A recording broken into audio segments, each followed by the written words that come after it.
Okay, हमने देखा बहुत इमोशनल सीन था।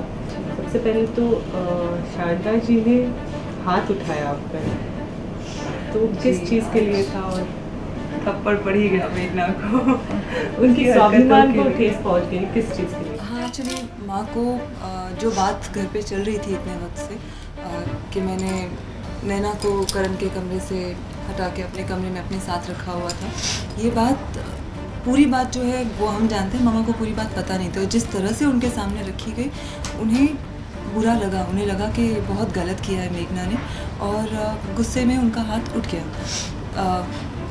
एक्चुअली एनके ने इस तरह से रखा था उनके सामने कि वो लगेगा ही, बहुत सरकास्टिकली और बहुत ही इस तरह से कि आपकी बेटियां हमारा घर तोड़ रही है, तो माँ को बुरा लगा था और थप्पड़ पड़ गया मेघना को।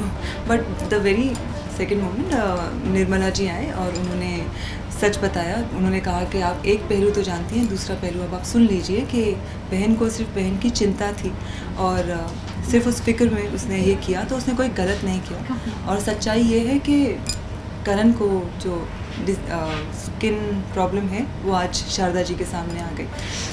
वहीं दूसरे पहलू की बात करें तो नैना को करण ने ये कह दिया कि वो आप जाना चाहते हैं तो चली जाओ जी, उस पूरे सीन को क्या आई थिंक वो तो नैना उसके मुझसे बहुत बार सुन चुकी है, but this is different because ये सबके सामने है।